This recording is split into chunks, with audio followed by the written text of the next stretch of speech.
บายดีทุกคนมื้อนี้ก็พบกันน้ำและไก่คูณเนาะมื้อนี้เฮาสิไปสาย ไถนากับคานนาเนาะ โอเคไถนาคาดนานี่คลิปเดียวเลยเนาะทุกคน แต่ก่อนที่จะไปหับส้มอย่าลืมกดไลค์ กดแชร์ และก็ซับสไครต์เพื่อเป็นกำลังใจให้น้องน้ำได้สร้างสรรค์ผลงานใหม่ๆออกมาเนาะค่ะท่านเฮาไปเบิ่งกันเลยเขาปทุมีก็กำลังลกกาอยู่เนาะทุกคนบรรยากาศก็อึมครึมคือฝนสิตกนี่แต่บ่ตกจักเทื่อเลยนะว้าวหน้าก็งามแล้วได้ทุกคน เดี๋ยวไปทางน้ำงามเดี๋ยวสิถ่ายให้เบิ่งเนาะอันนี้ก็หาดำแล้วน้ำแห้งเคาะเลย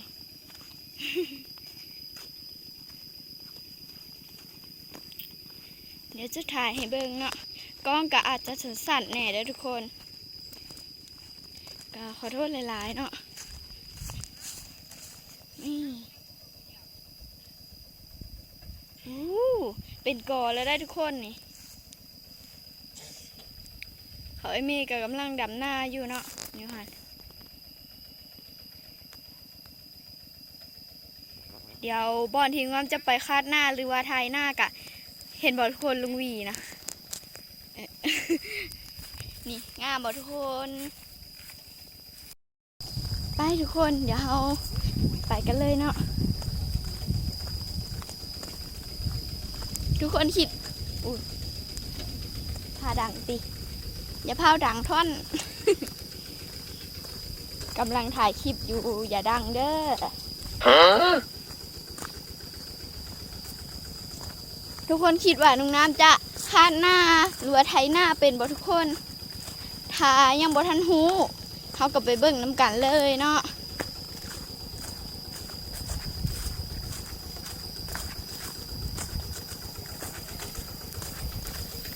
ว้าวหน้าบ่อนที่งามมาดามกะงามแล้วได้นี่กล้องกะสั้นอยู่ไปเรื่อยๆเนาะทุกคนเนาะมื้อนี้จักเป็นหยัง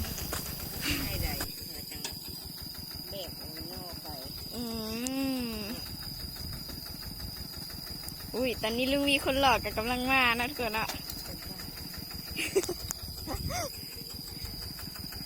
เฮ้ยเดี๋ยวเราไปหากันเลยจ้ะเป็นคนป่าแล้วเราแบบนี้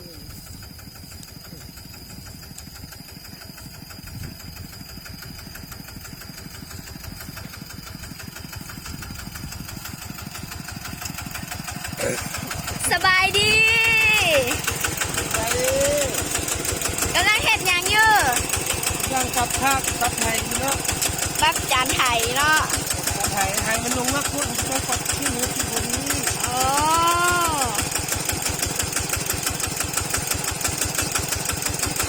แล้วเนาะมันทำมาบ้านกันมาดิโอเคบ้านกันว่ามันจะกินเลือดป่ะเลือดกินพอดีไปเลยพอดีงาม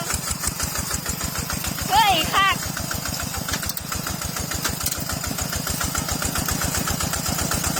ไทยหน้าก็คักคนไทยก็ล่อ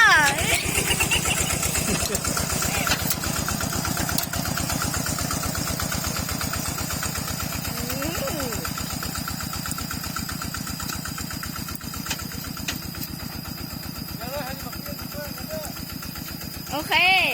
จะมาเปลี่ยนโซเฟอร์ครับ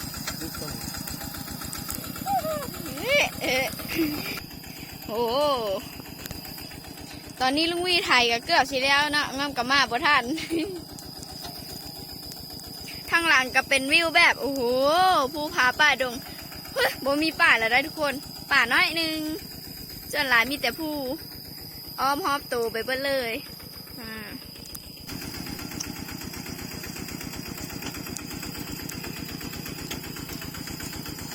ไข่เค็มเล็กน้อยเดี๋ยวเจอจังหวะแล้วก็เราเปลี่ยนช้อนข้างช้อนคันแบบอ่ะช้อนแบบ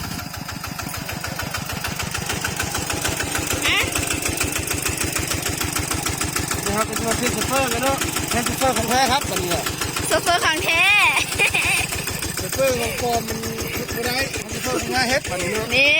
ไอ้คูณคนหล่อลงไปแล้วนี่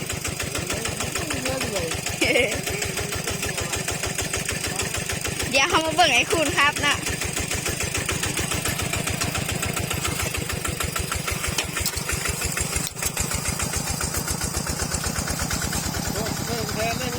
ตอ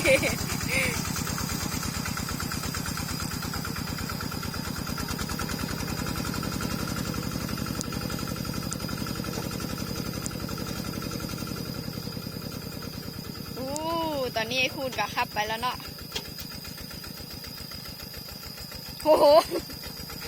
ทีดิมติดไปเลยเย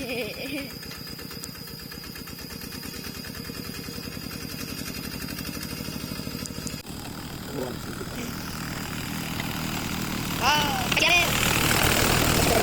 ไปเลยก็นี่กายังถ่ายเอาตามขอบมันนะทุกคนตามเข้มันโอ้โหปลาไอคูนก็คือเล็งแห้งเนาะทุกคนเนาะ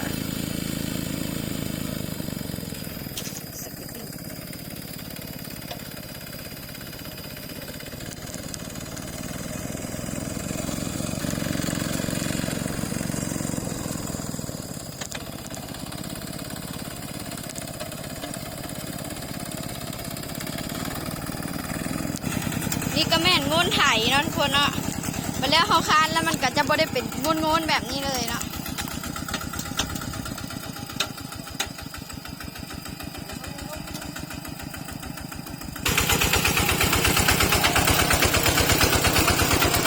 มันแก่ไปหมดเลยเข้าไปแล้วสิมันแก่ไปเรื่อยๆค่อย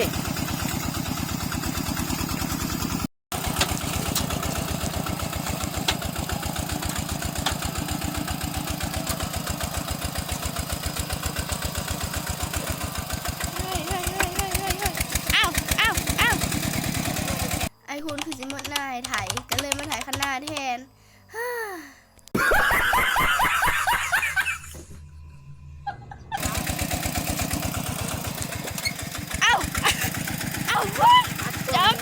จับไปเบิดเลยคันหนุ่งคันหน้า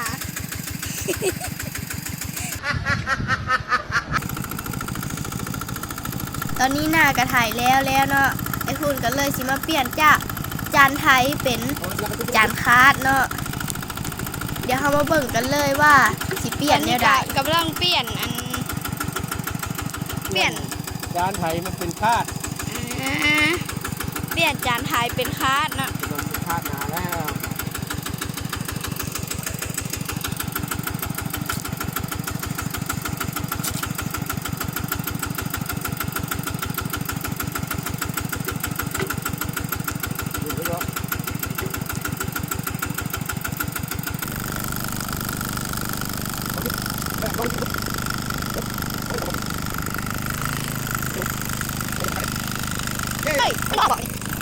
มาทุกคนเดี๋ยวน้องน้ำจะ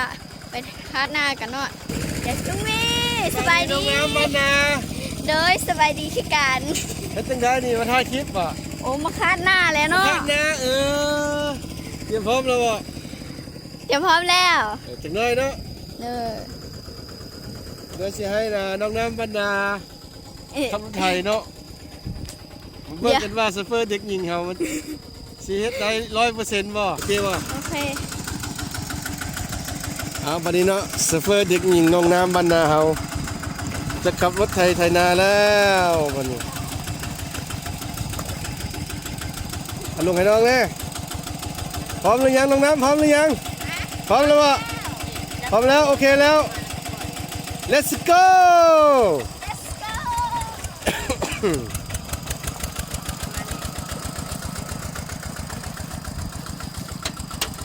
ว้าวทุกคนตอนนี้น้องก็ได้ลงไปคาดหน้าแล้วเนาะความรู้สึกตอนนั้นก็คือตื่นเต้นแฮงเดี๋ยวเราก็เบิกไปพร้อมกันเลยเนาะว่าน้องน้ำคาดหน้าจะเป็นอะไร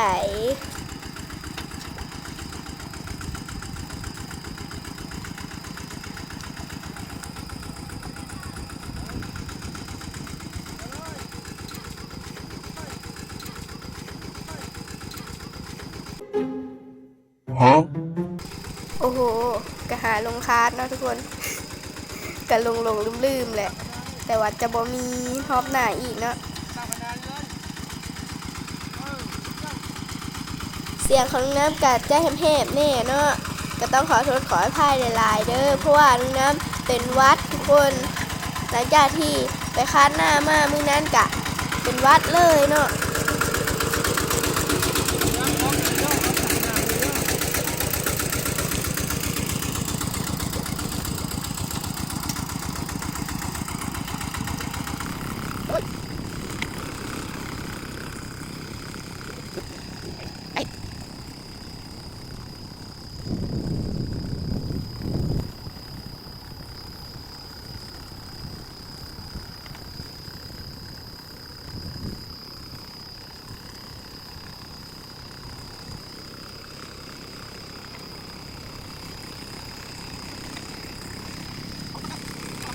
น้ำกะหาเฮียนคาดมือแรกเด้อทุกคนก็อาจจะบ่ฮู้ปานใดเนาะลุงวี่ก็เลยคอยบอกน้องน้ำว่าเลี้ยวไปทางใดเฮ็ดอะไรแน่เนาะแต่ว่ามื้อนี้น้องน้ำก็บ่ได้ผิดพลาดหลายเทื่อเด้อทุกคนบางเทื่อน้องน้ำก็ลืมเนาะ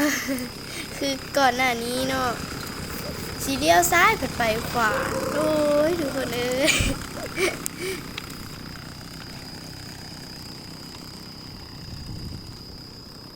โอ้ลืมบอกทุกคนเลยว่าตอนที่น้องน้ำคาดหน้าอยู่นั้นก็มีคนจับกล้องให้น้องน้ำอยู่เด้อและคนนั้นก็บ่แม่นผู้อื่นผู้ไกลดอกก็คือไอ้คูณนั่นเองนะทุกคนเพิ่นก็อาสาเป็นมือกล้องให้น้องน้ำเลยได้ค่ะ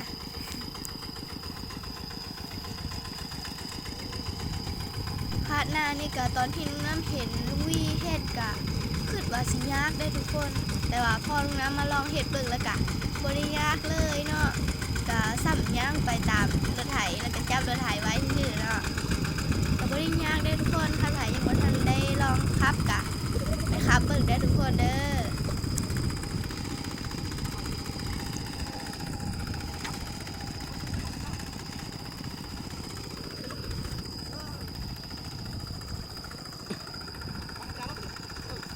ตอนนี้ก็ใกล้สิแล้วเด้อทุกคนแต่ใกล้บ่ใกล้ปานใดแล้วเนาะยังหลายเติบ ให้นี่ก็บ่แม่นให้น้อยๆเลยนะทุกคนให้ใหญ่เติบเด้อเดี๋ยวเข้าไปเบิ่งน้ำกันเลยเนาะว่าสิแล้วตอนใด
ตอนนี้ก็คาดหน้าแล้วเด้อทุกคน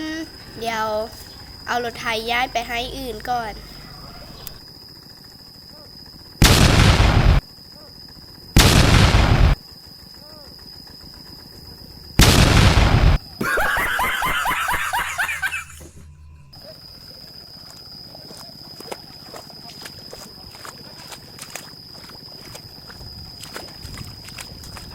ในการคัดหน้าก็